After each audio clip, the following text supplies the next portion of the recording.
Hi, Sean Huxter here for Sydney Swift. Normally I'm doing Magical Little Worlds. Well, today I'm making a Magical Little World. This is a project that I've had in the works for some time. This is the prototype. I printed this using my FDM printers. I use an Affinia H480 or multiples, and I printed in purple. This has been coated in a clear Mod Podge or a gloss Mod Podge for shine and for coating. But you can see all of the print lines, and you know, it's not the best, but it's a good way to do a prototype. My chair just fell out, let's throw that away. And this is the computer lab, computer museum, I should say. It starts with a Polly Pocket standard, the gates that open. And once you come into these gates, you are on the floor of a computer museum in which you have an Apple IIe, a VT100 terminal, which I've used in college, a line printer with paper underneath, fan fold paper. This is kind of a mini-me from my college days. This is a girl I'm calling Ingrid. This is a Cray supercomputer with really ugly painted lines here, and this is also an old prototype from an old resin printer that showed some really bad layer warping. I fixed that by buying a better printer. Back here we've got two old fashioned tape drives. I've used almost all the equipment that you see here. My Commodore 64, my beloved Commodore 64. Here's a PET, used in schools mostly. And then there's the original Macintosh with little mouse, and a tiny little mouse. And then you got stairs going up to the top deck where you have a bust here of Ada Lovelace. This was not modeled by me. I got this model, the bust off Thingiverse, and then I added the pillar. So I uploaded this whole project to Thingiverse, but I left off this part because I don't own the rights to that. I also have a teletype here, stairs going up. There is a poster here of the 6502 pin-out chip, because it's one of the most important chips in computing. It allowed for the home computer revolution up the stairs. Got a little bonsai tree here because I love them. Here's an IBM PC. Here's a photograph of Alan Turing. Now you may notice there's some paint there. That's because when I painted the top of this and closed the lid, it sits right on top of that picture. And this picture is not inlaid, it's actually pasted on because it's a prototype. You won't have that problem with the final one, because I put a little frame around here and a hole, and now we paste that in the back. This is a vector plotter, and up top, one of the most important computers in the world, which was the computer that Alan Turing created to defeat the Enigma machine, which I placed right here. All of which is in a little compact with two characters that fold up into a compact that looks exactly like, or very much like, I shouldn't say exactly, but very much like a vintage Polly Pocket compact. And then I put my Sid Swift logo here because Sydney Swift is a character that will be in here. I just don't have Sydney painted up yet. And it's just to go along with my Doom Zone things. Today I'm going to actually start construction. And I'm going to be doing this over time. And I might either sew the videos together into one to show the entire construction, or I might post them individually. So today we're going to start with putting the base compact into the shell and adding the movable gates. But here's the cool thing about this. I bought a new resin printer, and this is now the result. This is what the final one is going to look like. Notice the vast difference, right? You can still see some lines here because these are printed on an angle, so you get a little bit of anti-aliasing, but you know, wow, what a difference. Just look at the hinges, and it's so different. It's amazing. So I've already pre-placed the hinge pins here because this was a bit of an iffy project, and you kind of need like a little bit of an anvil or a sturdy table. So I've done this so that the hinge pins are in place, the clasp works, and what I find is there's still warping around here. When I printed the FDM version, there was a lot of warping on the sides because I'm printing in ABS, and I didn't think that would happen on the resin printer, but it did a little. You know what? I'm not really worried about that. I'm just quite happy that it does the quality it is. All these little nibbles here, all these little pimples are from the supports, but you see I carefully hide that from underneath. You're never going to see this, so I don't really care about that. Today, however, we're going to start with the bottom deck. Now, the bottom deck is here. And the first thing I needed to do was paint the legs of the tables, because the tables sit here, and I wanted the legs to be black. Now, I could have printed those as separate pieces, but you know, the painting of those was not particularly hard. So whenever I find that painting something is going to be very difficult, I like to cut the pieces up into sections so that I can paint them, spray paint them, do whatever, and then put them back together again, and I don't have to worry about intricate painting details. Now, one thing about tolerances. Tolerances are the space between parts, and I find that resin tolerances are slightly different than FDM tolerances. So I actually created these these hinges here to fit a particular nail. The nail in question is they're panel nails. They're steel dark oak panel nails from Hillman. These are 16 GA times 1 inch, 1.5 millimeters by 2.5 millimeters, 25.4 millimeters. And these nails I use because I use them in multiple projects because they're thin, they're strong, they're very strong, and they're kind of corrugated. They have these little ridges, and that can hold very strongly to glues and just to parts themselves. The only problem is the tolerances needed here were a little different than they printed at. So what I did is I actually cut one of these nails to cut the head off there, and I use this as a drill bit, and I drilled these holes and the gates as well, so that when I put this in here, this should fit. It's going to be a bit of a jam, but it'll fit. Now, I cut these, down to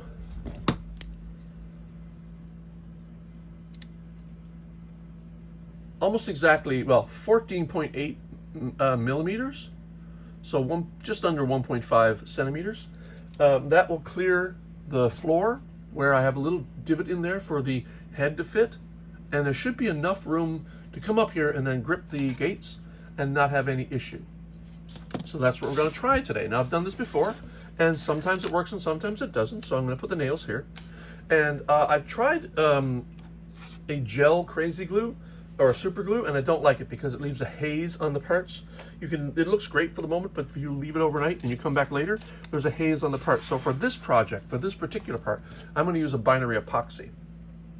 This is a super glue binary epoxy. And what I do is I put a little bit out on a Post-it note or something like that won't be a problem. You get the two parts out. You really don't need a whole lot, so that should be plenty right there, actually. And take a toothpick and you stir up the parts. Now you need it half and half, so a little bit of this and a little bit of that, and you stir like so, and you get this good mixed. Now the only problem with binary epoxy is it takes about 5 minutes for it to cure hard and solid, whereas super glue does it in like seconds, sometimes and sometimes like 30 seconds, but it does a really good job of sealing quickly. But I like this because this is solid and will last forever. To get the gate, to get the glue up into the gate, however, I do not want to be putting glue around the surface here. So what I'm going to do is take a little bit of this epoxy on a paper clip, and I think this is a coated paper clip. I strip the plastic off the paper clip just to give me a little bit more room. Then I take a tiny bit of this epoxy and I put it up into the hole of the hinge and swirl it around, and then make sure I wipe off this so there's nothing on the surface. And I've got some time, so I'm going to do both at the same time. A little bit up into the hinge hole, swirl it around, clear off the top so you don't get any there, and then here's the part that might get a little tricky. I might need a little tool. I'm going to use a screwdriver. And the reason I want to do this is just to have something to brace. By the way, painting. I've been painting all this stuff. Just to brace this, to push it up into the bottom a bit. So what I want to do is take one of these, push it up through here. Now I have drilled out this hole so you can feel the tension there. And I'm going to push this up. And I hope I don't break anything. So that goes up like so. And then I'm going to take one gate and push it down over and hold and push this up one more time to make sure it's as far up as it can go, and this should work fine. No gap there, that's good. I'm going to do the second one now. Push that up through. Again, these have been pre-drilled out, so I used this nail as a drill bit to push up into that hole. Looks like I need a little more. 1 second. Okay, that one was being a little stubborn, not sure why. So I did use a Dremel, by the way, to shorten these nails. And maybe there's a little bit of a burr around the edge. It was a little bit more difficult to get up. I used a full nail that I hadn't cut yet, and it slid up there just about with the perfect tension. So because there's already some glue in here, I want to get this in as soon as possible. And use my bracer tool to make sure I'm not backsliding the screw, and push that down, all the way down. And so now I should have two gates that slide and function perfectly well. And when the epoxy dries, that should be a very solid connection. Like I said, I was going to do this in segments, but since that worked out pretty well, I'm going to move on to the next segment, which is placing the lower compact into the lower inner compact into the lower outer compact. And I'm going to pause briefly again, just so I can set up some more epoxy. Now, if I'm using binary epoxy, and I know I'm going to be working with it for a while, I have this little trick, and I'm not sure if everybody else does this, but I'm going to zoom out just a little. But it's pretty simple. You just squeeze out some of the epoxy in a line. Oh, right, 1 second. I've got to remove this part here. So you squeeze out some epoxy in a line, and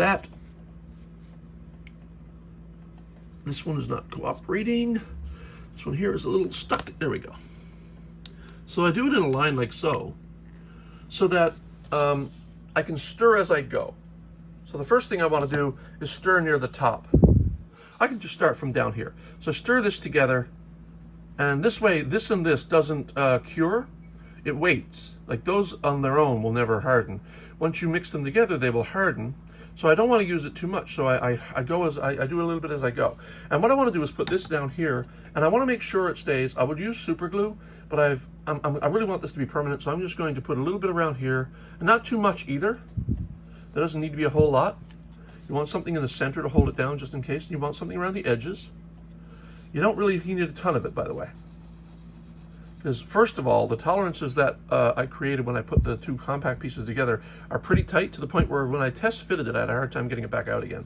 So let's stir a little more epoxy here. And like I said, as I go up, I can make more epoxy available to myself. So I want to get the corners,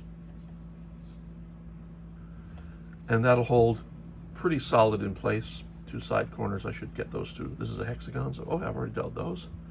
And that done, I'm now going to place this firmly down into the lower part of my compact, and it should just fit very nicely. I'm going to press down, and like I said, after the painting especially, this fits really strong, and so there's no real issue here. In this case, I fit it so tight that a little bit of epoxy squeezed up from the gap, and I just wiped that away. That's not going to be a problem. I probably came a little too close to the top. I really could just have done down here and maybe some side edges here. Zoom in a little bit.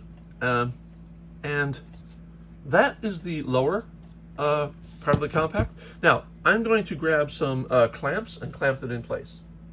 I'm using paper towels to make sure the clamps don't mark the paint or the finish. And I'm going to just let that sit there for about 5 minutes or so until I know that's completely cured. And now what we're going to do is put the top part in. We're not going to do all the deco yet, but the top part requires two inlays first. You need Alan Turing's photo here and the 6502 poster, and I placed it in a different place in the prototype. In the final, it ends up over here. And what I did is I inlaid a hole and put a frame around it, and then I painted the frame carefully. I mean, not too carefully. I wish I could paint a little better, but that's okay. You see me painting all the time. I got the damage to prove it. All right, so what we did, I found a picture of Alan Turing online. I tinted it kind of purple to match the set, and then I found a pinout of the 6502.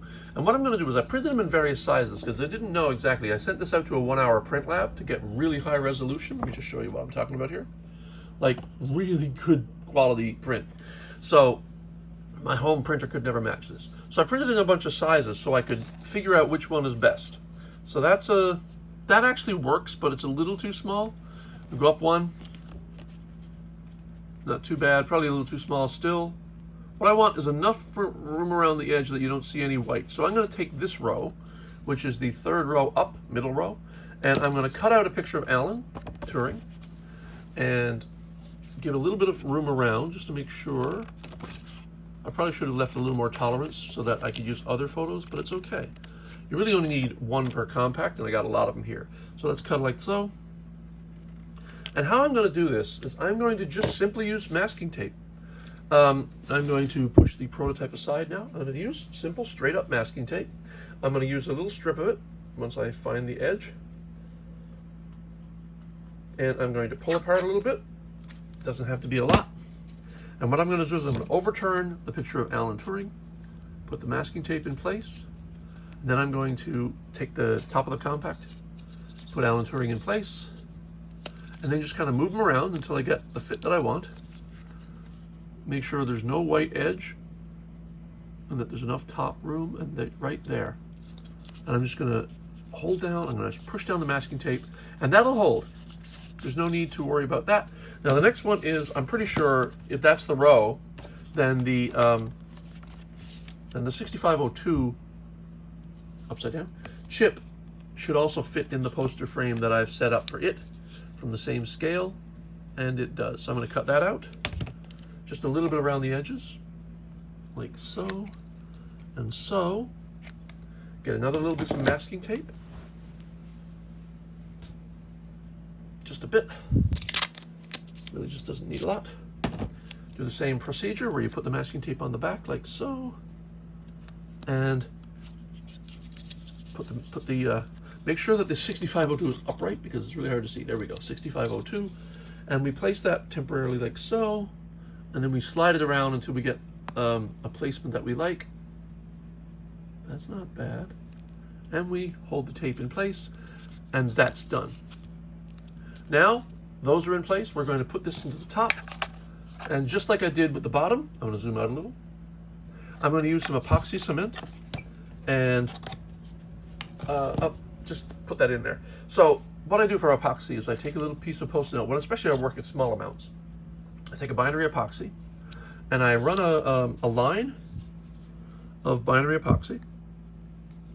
Take the one part of the syringe is usually a little tougher than the other, so you take that one and you push, and you just make a little line. That's more than I'm going to need, by the way. And then that way you can use a toothpick to blend, but you don't have to blend it all at once. You can blend little bit by little bit, and then this up here won't cure until you're ready. When you're ready and when you've depleted this little stock down here, you move up and you keep mixing, and you go all the way up until you're done. So what I'm going to do is I'm going to place a little bit less, I think, than the last time. I'm going to place around here, here, just like here, here. I'm actually going to put a little bit next to the tape, but not on the tape. And now mix a little more. And just place it around. I don't want to go too far up the walls, as I found out last time when I tried to put the compact in place. Some of it leached out onto the surface, sort of in the gaps. So I'm going to just put that in place and push, and push, and push, and push, and push, and push, and push, and push. Now, you don't have to watch me do it again. I'm going to clamp this down again, and when that's dry, we'll start thinking about the interior deco. So this morning what we're going to do, or today, is we're going to attach the table to the sides, so here and here. This table's a little wider than this one. I'm not sure why I did that. Must have something to do with something or other. I don't know. Anyway, so we're going to attach that. We're going to put the tape drives in place. And then I think that'll be enough for this video, and then we'll start doing more decoration in a later video. So we use this as our guide since it's our prototype. So we take, as before, we take a little bit of what I do with epoxy. I'm going to use epoxy for this because it bonds stronger than super glue, although super glue is really nice. Super glue on ABS plastic, by the way, is incredibly strong. I could rip pieces off of this and the plastic would come away before the bond comes away, which is kind of interesting. But now what I do with epoxy is I take a line like so, and I make two lines. And the reason I don't just dollop it all in one place is, and I've explained this in the past, but I'm just going to keep doing this because I'm not sure if I'm going to knit this together as one video or multiples. So it's because I can mix together small portions of it without the other parts hardening. You only need to do this really if you're working with this for a while, because as you're applying this stuff, it might start to cure and harden, and then you'd be lost. Instead, this way, if this hardens, I can then just mix a little higher and make myself some more. So what I'm going to do is put a little tiny dollop on the top of each table leg, just a little,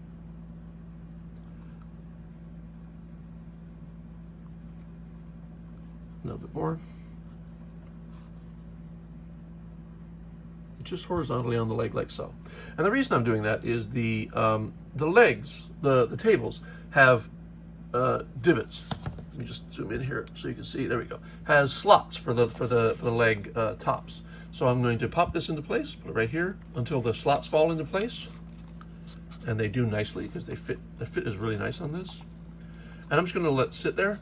I don't even need to clamp that down. I just need to let gravity do its job. And then I'll take this other one, which has these slots, and pop them over here.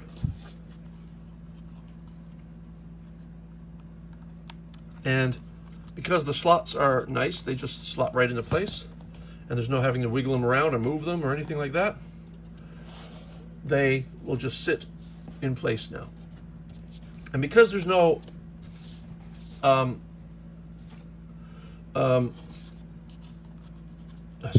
there's not a lot of a visual area behind here, so I'm just going to put a little bit of epoxy on the two tape drive bays, and I've already painted these up. By the way, I'm never showing the painting because the painting is tedious and boring and you never want to see it.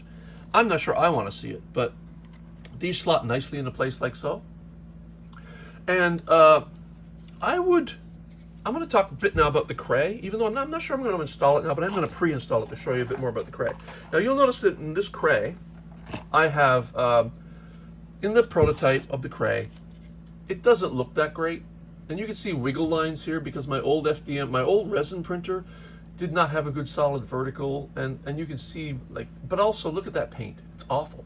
And I was trying to come up with ways to paint that.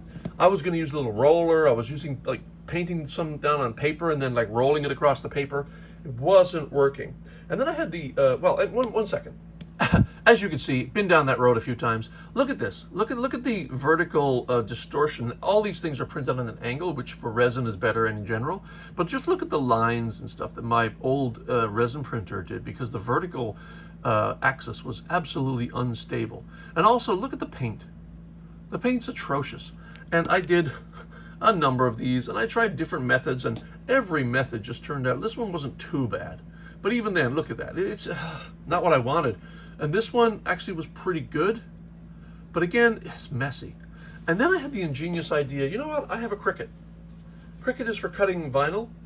Now, I could have taken out my Cricut and made a lot of little white strips, but instead, you know what I did? I took the Cricut vinyl and I just cut strips myself because I didn't need the precision.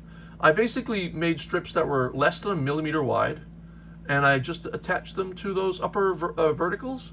And I think the result is nice. Then I Mod Podge coated it so that it wouldn't come off. Plus, this is permanent vinyl. I put a couple stickers on my car made of permanent vinyl years ago, and they are still on that car. So I don't think these are going anywhere. So that is my story of the Cray. The Cray will sit in the middle, of course. Original version of the floor had only 4 holes for characters to stand. Plus, besides, I made these chairs that I wanted to put in the slots, so I said that's not very many, and I wanted to have 3 characters, so it didn't really work. So what I did is I put more holes in, and cleverly, I think, I put one of the holes right here in the Cray space, so that a character could stand within the Cray, kind of, almost, on the Cray's seating benches. And then there's room around for various people to stand, and the chairs to sit. And I think when we're done, this is going to be much nicer. And that's all I'm going to do today. And again, I haven't glued this down yet. I'm going to leave that for last because I don't want this in the way as I start placing components. I'm going to put this down last. But I did want to talk about the Cray briefly because what I came up with as a final solution is really kind of nice, I think. And certainly does fit my own standard. We're going to be assembling the lower deck tonight. That is placing all of the computer equipment that we haven't already placed. And that will mean, looking at the prototype, we're going to place the Macintosh, the PET, the Commodore 64, the line printer and paper, the VT100 terminal, and the Apple IIe, and then, if we get all that done, the Cray. And let's get started. The first thing I want to do is get myself some epoxy. I am actually going to use epoxy and not crazy glue or super glue on this because I want it to be a more permanent bond. It's going to take longer to bind or bond, but it will be more permanent and stronger. So we'll start by mixing a little epoxy, and believe me, we will not be using a lot of this tonight because a tiny dab of this on the little computer equipment will be all we need. Now we get enough of that right there. Now what I have is the prototype to go by, but I also have this diagram from the 3D model itself, which I'm using to place things. So the Macintosh goes here, the PET goes here into the corner, the Commodore 64 here, the line printer here, and it's very important that the VT100 do not go in the corner here because the upper deck floor will intersect it. And then we put the Apple IIe here. So let's get started on the right side. And we'll start with the Apple IIe. Let's zoom in and get myself down to where we need to be. And what I'm going to do is I'm not going to place glue or epoxy on the table. I'm going to place it on the very bottom of the computer, just enough. Like literally, that's enough to hold it. And then I'm going to use tweezers to place it as neatly as possible according to my guide, which is here. So right to the edge of the table, like so. And I want to place it in a little to make sure there's plenty of room for the wall to come down, but I know that tolerance is already there. So that's good right there. And again, this will take a while to dry. So if I wiggle it now or move it, it will move, and I don't want to do that. So I'm just going to let it sit there gently. And now I take the VT100, put a little bit of the epoxy on the bottom here, just a little bit. I should get a better toothpick. This one has split. All right, and that's enough. I'm going to take the tweezers and place my VT100 according to the diagram again, which is right there on the corner, like right about here. Now the VT100 has a separate keyboard. So we take the little keyboard, which is this one,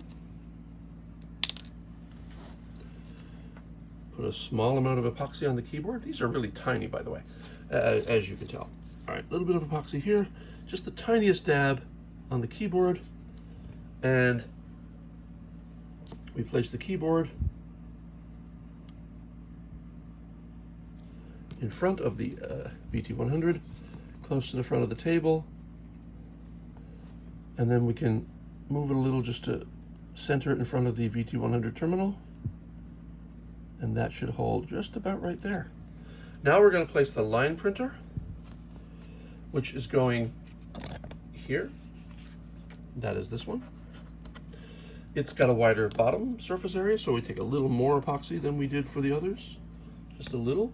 Let me place like some along like so. And this we don't need tweezers for, I don't think. Checking the guide, we put that like right here.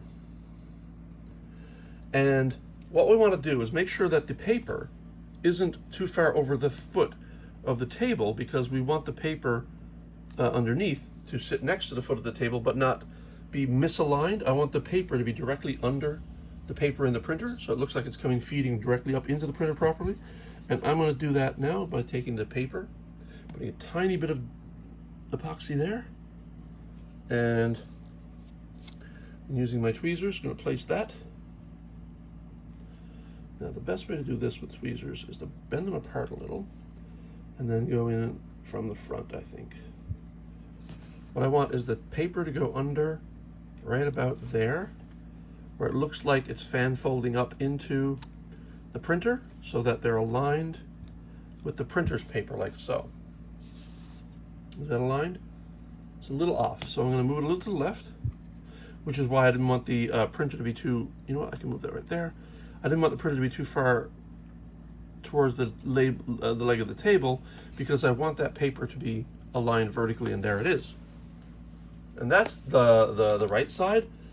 And I think with the keyboard, I don't mind if the keyboard's a little askew, because that makes it look more natural, but I think I do want to kind of line it up a little. And now we go to the other side. And we're going to go from the back to the front because it's easier to place that way. We're going to put the Commodore 64's monitor, the 1702 monitor, down first. And so we take a little bit, we're going to do a little bit of, we're going to mix a bit more epoxy, just a little more. And take a little bit of that and apply it to the bottom of the monitor, just a tad. That's all you need. And then, I don't think I need tweezers. consulting the guide again. I want to have room for the 1541 drive. So I'm going to place the monitor right about here. And I want to make sure there's enough room for the drive. The drive is going to be next. I should have put the drive in first because it's further back. And the drive is this one right here. So take a little bit of epoxy, put on that, just a tiny tad, and then place that. This might need tweezers. I think it will. And we place that next to the monitor. Whoops, this is what I don't want to happen. Oh, just what I need, epoxy on the floor. I don't want epoxy on the floor. All right, we put the drive monitor there, and I'm gonna wipe up that epoxy just in case something got on the floor. I'm pretty clumsy, I should let you know. I mean, I can do all this stuff, but boy, I am clumsy when it comes to moving things around and placing things. Oh, clumsy, clumsy, clumsy. All right, now we put the Commodore 64 in front of the 1702 monitor. Whoops, I moved my apple. Again, the problem with epoxy is it takes too long to dry, but it does form a bond that is absolutely amazing. So the 1702 is a little off skew there. Yeah, crazy, super glue. This would glue down much faster, but not necessarily better. Although, with ABS, it certainly does. So a little bit on the bottom of the Commodore 64. And we place that using tweezers carefully, so I don't drop it this time, in front of the 1702 monitor. And again, I can move things around after placement because the epoxy takes a while to cure. And so that's the 1541 disk drive and the Commodore 64. Now the PET, thankfully, is one piece. The PET goes right into the corner, like so. So the PET's easy. We'll take the PET, put a little bit of epoxy on the bottom.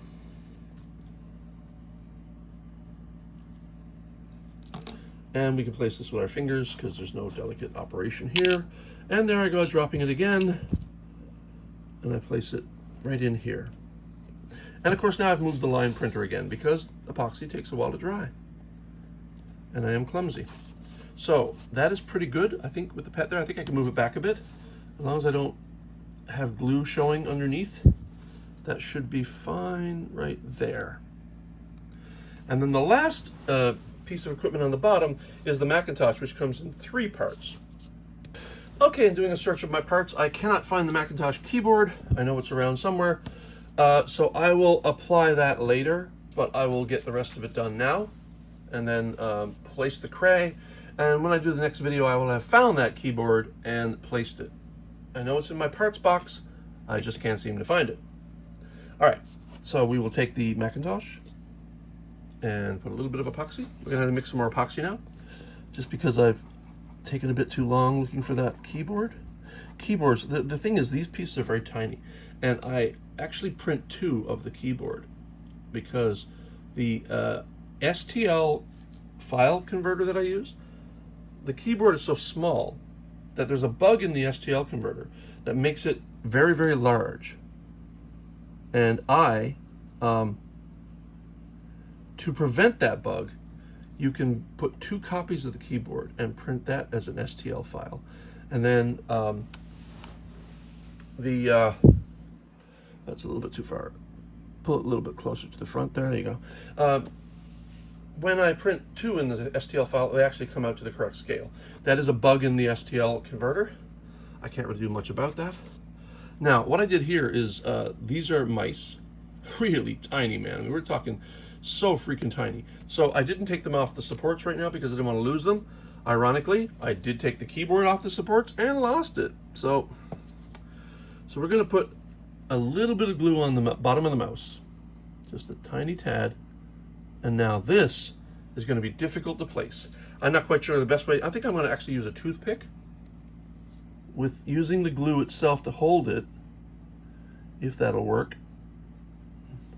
Or maybe I'll just, you know what, maybe I will use the tweezers, and hopefully the tweezers don't fail me. And I'm going to put it right down next to the Macintosh. Get up there.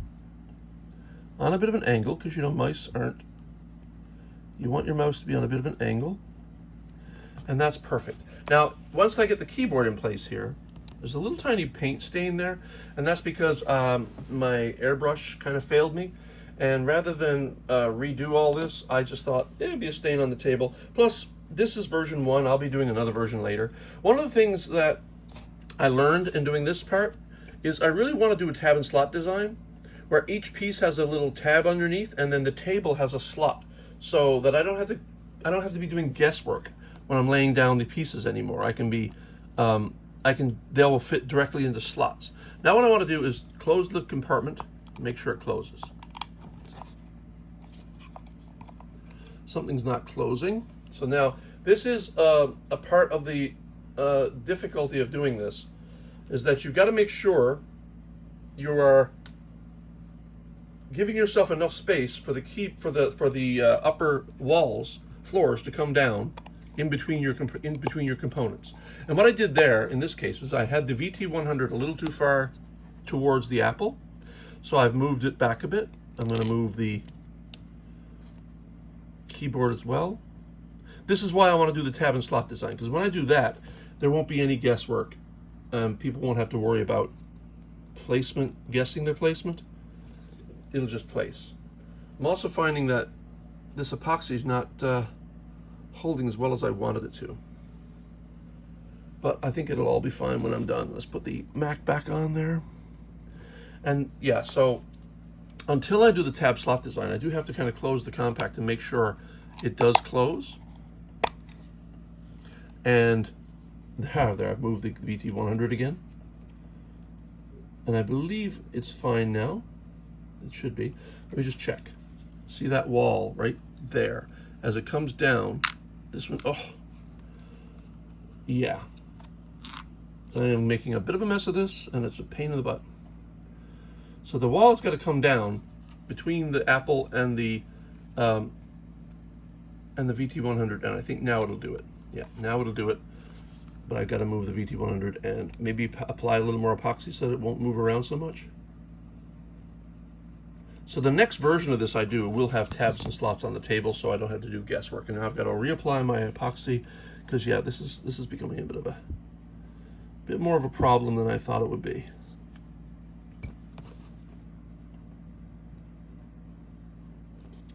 So when you've placed it, make sure that the lid comes down between the apple, and it does. Okay, so we're good now. In fact, I want to move the apple a bit further away, because it does kind of catch against that small shelf here. And that small shelf will hold some things as well. Last thing I want to do on this now, oh my God, I got to tell you, maybe I'm going to go back to using super glue, because this is sliding around way too much. I would have expected the gumminess of the epoxy to hold it in place for a bit, but every time I move something, something moves. So yeah, I'm probably going to go back to super glue. But again, tab slot design will take care of that as well. The last piece will be the Cray. The Cray supercomputer. So I'll put a fairly decent amount of epoxy under that, because it's got a lot of surface area. And I can just place that like around, like so. And that's plenty. I don't anticipate this one causing me any grief. And I want to make sure that when I place the Cray, that I place it down into the circle here that it fits on, but also to leave this space here for a character to stand. So this is designed to fit over that circle. Let me clear that. There's a little bit of hair there or something. Place that like so, and make sure there's enough room for the a Polly Pocket character, or my characters, to stand just slightly inside the Cray's bench area. Today we're going to do the upper part, which is placing the teletype, the statue, the plotter, the IBM PC, the bonsai tree, the Enigma, and Alan Turing's machine. And that will be the end of it, except I will have to put the logo on, which we might do or might not. Depends. Let's push this aside and get started. So I've got some epoxy ready, and I'm going to start mixing some of that. And we're going to start with the bigger things and then place the smaller things after. So to do this, I'm going to lay it flat.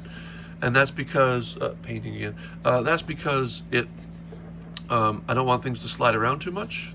The thing about epoxy is, boy, it bonds well, but it does take a while. So if you place something, it can slide around while you're waiting for it to cure. So I'm going to start by mixing a little epoxy, and I'm going to start with the Turing machine.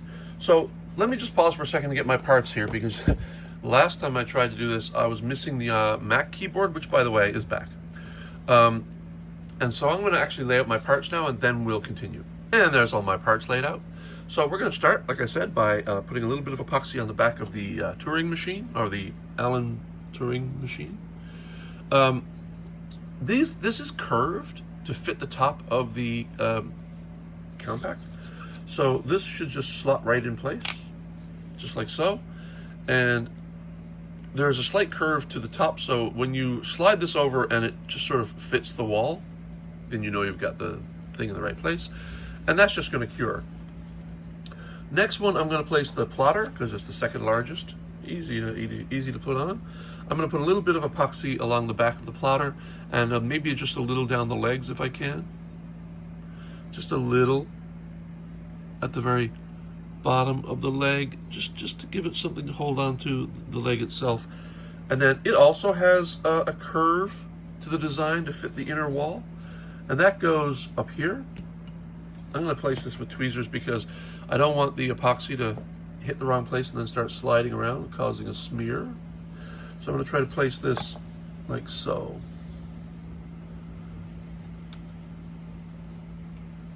And there it is. It actually fits the natural curve of the wall. So when you find that curve, then you're done. I may revisit this entire project and add slots and tabs to things to make sure that things cannot be placed in the wrong place. In my prototype, I painted this table beige like the others, and I did not do this here, and that's an oversight, but I'm just going to leave it for now.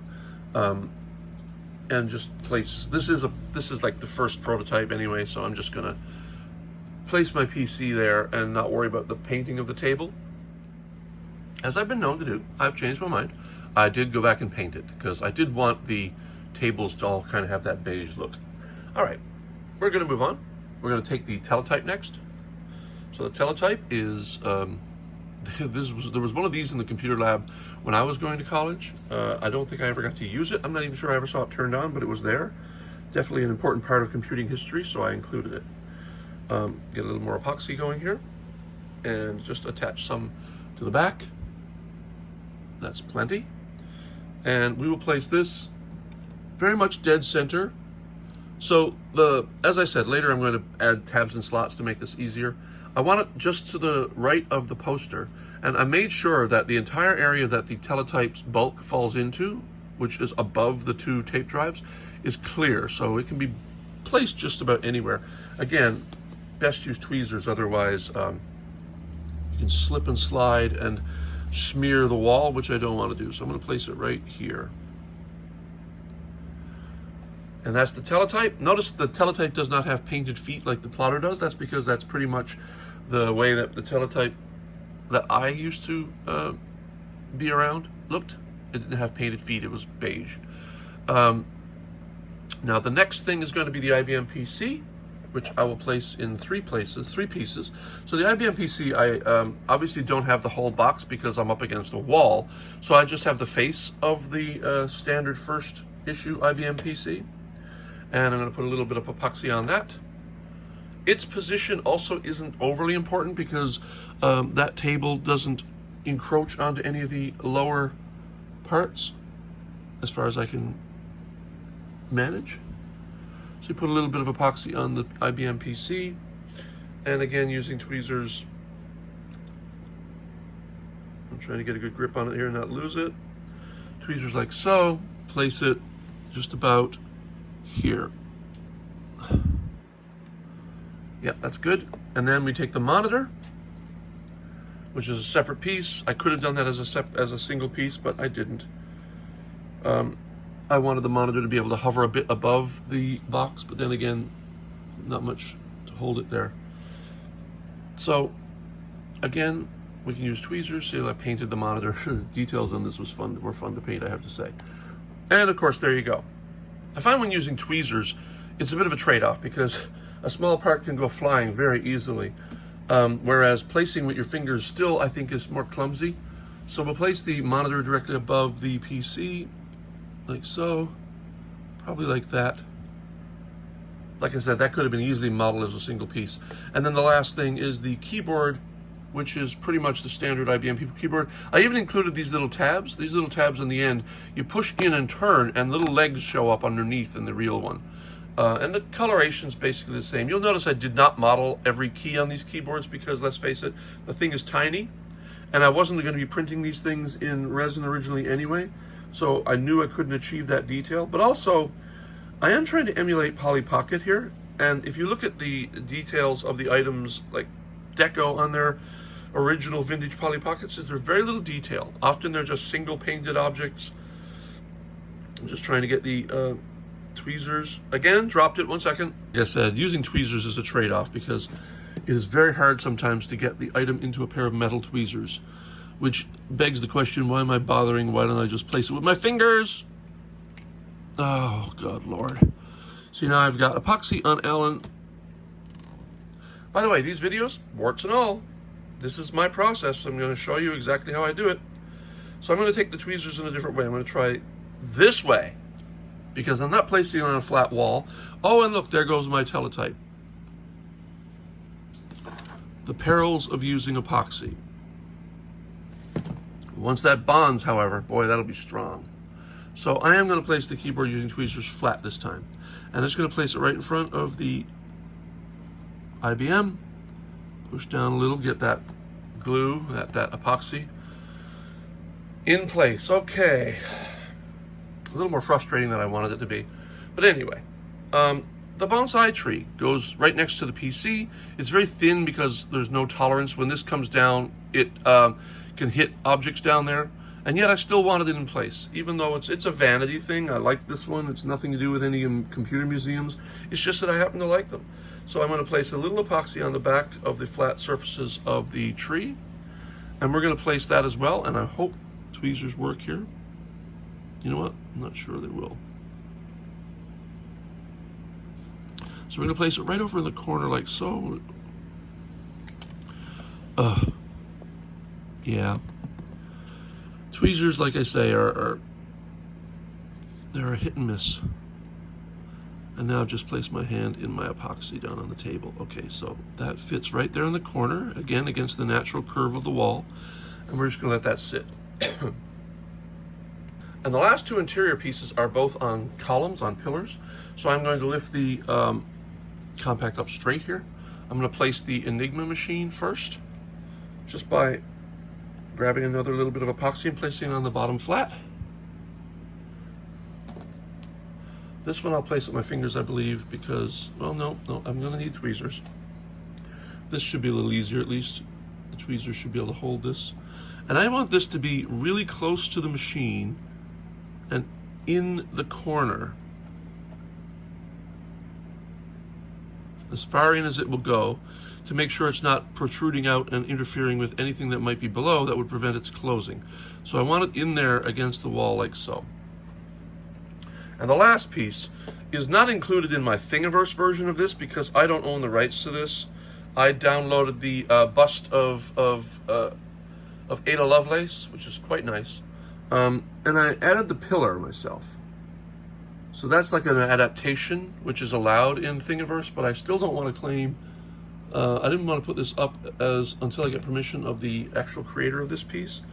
So if you go to Thingiverse and get this model, it's the same model, except it is missing this piece because, again, I didn't create it and I don't feel the right to distribute it until I get permission by the person who actually did create it. So I'm going to place her tight into the corner, down below, right about there. Now her pillar has got a little curve to it, and that curve is meant to fit the wall like so.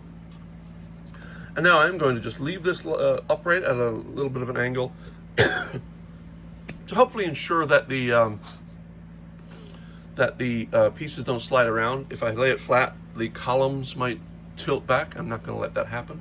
The other pieces are pretty solid where they are, so I'm just going to let that sit there and dry. Last step, guys, very last step. Everything is done except for one last little detail, placing the logo on the top. The question is, which size?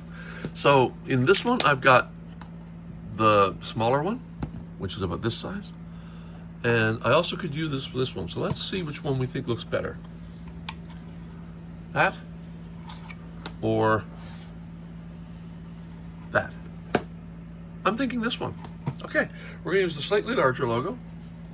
We're going to mix together our last little bit of epoxy in the string of epoxy that I created a while ago. And we're going to put down a little underneath, like so. I want to spread this one around a bit because we don't want edge problems. And we will visually align this because I don't have any slot pegs or slots. And I'm just going to look down from the top, place it, make sure the S's are in the right place, basically centered, and I'm just going to leave it. And when that's dried and cured, this project will be absolutely complete. And now we're going to inspect and do a final walkthrough of the compact, in which I open it up and we look around. So what do we have? First of all, we have the standard Polly Pocket gates that a lot of Polly Pocket sets had, and I'm quite happy with that. That really worked out well. I'm going to zoom in a little bit, get some better focus here. And now, when you first walk into the museum, first thing you see is a big Cray. A Cray supercomputer was very important in computing. It was one of the first very, very fast supercomputers, and it was beloved by anybody who was into computing. Not only is it powerful and fast, it is a piece of art in itself. These segments all kind of could be put together into a circle, which I'm sure not coincidentally forms the letter C for Cray. These were actually padded seat benches, so you could actually sit on it. But underneath these, if you lift the seat pad, you'd see all this electronics. It was really packed with electronics. There was barely a square centimeter in there that didn't have electronics and wires. Now, going from, not necessarily chronologically, but close enough, we have the Apple IIe here, and we have a small monitor and 2 drives. A lot of people got their start on this machine. The VT100 is not a computer as such. It is, but it's not like a home computer. This is a terminal which connects to something like a mainframe, which then would connect to these tape drives back here for the memory storage. And people would do their assignments and do all sorts of computing on these things. A lot of my computer science degree was, my assignments were done on one of these and printed on one of these. This is a line printer. It takes fan fold paper from the bottom, feeds it up through the printer, and prints using a dot matrix head, and it would just like spew out paper out the back and form. You just pick up your assignment and go. These are computer tape drives. They would be manually replaced by people in the computer lab, and they would hold all of the memory of the projects we were all working on. As a bit, again, antiquated to today's standards, but that's what it was back then. Here is my beloved Commodore 64. Without this, I would not have a career. Here's a Commodore 64 and a 1541 disk drive and a 1702 monitor, which is how I got my start in computing. I bought that as a set in like late 1983, and the rest is history. Without it, I would have no career. Here's a PET, a Commodore PET, another Commodore machine. One of the first most popular computers to get into schools, other than the Apple IIe, because it was a lot less expensive. But I did not have these in high school. There was no computers when I left high school. But when I came back a couple years later to visit, my physics and math teacher had brought in some pets, and they created a computer room, and people were actually starting to program and use computers. Here's the Macintosh, the first Macintosh. I'm going to have to reprint that keyboard. That's a bit cruddy. I think that was printed on my older FDM printer, because when I assembled this, I lost the keyboard, so I had to find a replacement. I'll be fixing that. Let's go upstairs. Upstairs we have the bust of Ada Lovelace. I did not model this. This came from Thingiverse, and I won't include it in the model until I get permission from the person who created that bust. Even though I altered it and added the column, I don't own the rights to that, so I'm not going to add it to the model until I get permission to do so.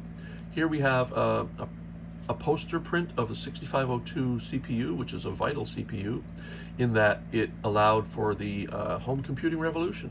It is the MOS chip that I think it was inside many, many home computers. Here's a teletype machine, which was being outdated by the time I got to college, but there was always one in the computer lab, so I had to model one. Up the stairs we have an IBM PC first version, and there's a bonsai tree here only because I love them. Nothing to do with computing, I just love them, and I really just wanted to put one in here. Here we have a portrait of Alan Turing. Alan Turing created the computer that defeated the Enigma, which we'll talk about in a second. This man single-handedly allowed the Brits and the Americans to win World War II by being able to decipher code that was considered indecipherable, because he created a computer to do so. I'll tell you a little story in a second about when I move up top to the next deck. This is a vector plotter. This was a large printing machine. It would print on large sheets of paper, and it would have an arm that printed with a pen, an actual pen, and it would just plot different colored lines, and you could use this for architectural drawings or chip diagrams like this one, for example, large graphs, anything that was large. A vector plotter was how you would print that. Let's go upstairs. Now, we just talked about it. This is the Enigma machine designed by the Germans. This would fit inside a briefcase, and it was ingenious in that it used the code word of the day, and then any message that they wanted to send could be encoded and decoded on one of these machines. But of course, that coding would have taken months to decode by a human computer, so Alan Turing created this device. This device was able to defeat the encryption of the Enigma, allowing the Allies to get messages that they weren't supposed to get, and gave them a huge advantage in World War II. The story I wanted to tell you is that once Winston Churchill visited Alan Turing's project, and there was a lot of skepticism about it, a lot of money was being fed into it, and it almost seemed like a boondoggle, and they weren't getting any results. The story, his famous story, is that Winston Churchill went in, about a half an hour later came out, and he said to the people around him, "Give them what they want." Basically, it was proven to him that this project would win the war, and it did. So this is my history of computing in a small compact the size of a Polly Pocket set. And I'm just so glad if you stuck around and watched my videos and watched the progress. There's one more last thing I want to do, and that is introduce the characters. So Sydney Swift is a character I created for a Mighty Max type Doom Zone toy, but he has a realistic face. But for this, I wanted to make a Polly Pocket version, so I made the Polly Pocket face. And Sid teleports around time and space and has all sorts of adventures. So I wanted to have Sid in here. Let me just put Sid here, I think. I have to do a little bit of adjustment on the footholds here, but otherwise, that's pretty good. And then I have a mini-me, kind of how I looked in college, a little bit, sort of. I definitely remember the red shirt. And I'll place me maybe here. Again, I may have to make a tiny adjustment to the holes. And then there's Ingrid. Now, I had a painted version of Ingrid, but she's using the older legs that had the hinge, and I couldn't get that to print very well on resin because it was too fragile. So when I paint her up, she'll be completed. And she can stand facing one of the computers and type away. Oops, I fell over. Again, minor adjustment I have to make here because there's a very tiny, like little micrometer of difference in the size that it should be. But there it is. Sydney Swift's Computer Museum. And if you followed me all the way through, thank you very much. And this model is available on Thingiverse without the Ada Lovelace bust and can be printed on an FDM printer, perfectly fine, and prints pretty well, but also on, in my case, an Elegoo resin printer, and all the parts are printed in resin and then painted and assembled. So if you want one of these, you can definitely go get it. If you have access to 3D printers, you're free to grab this from Thingiverse and make your own. Actually, I don't know if yes, I did put the characters up there too. All right. Thanks, everybody. So for Sean Huckster and Sydney Swift, signing off. Bye-bye.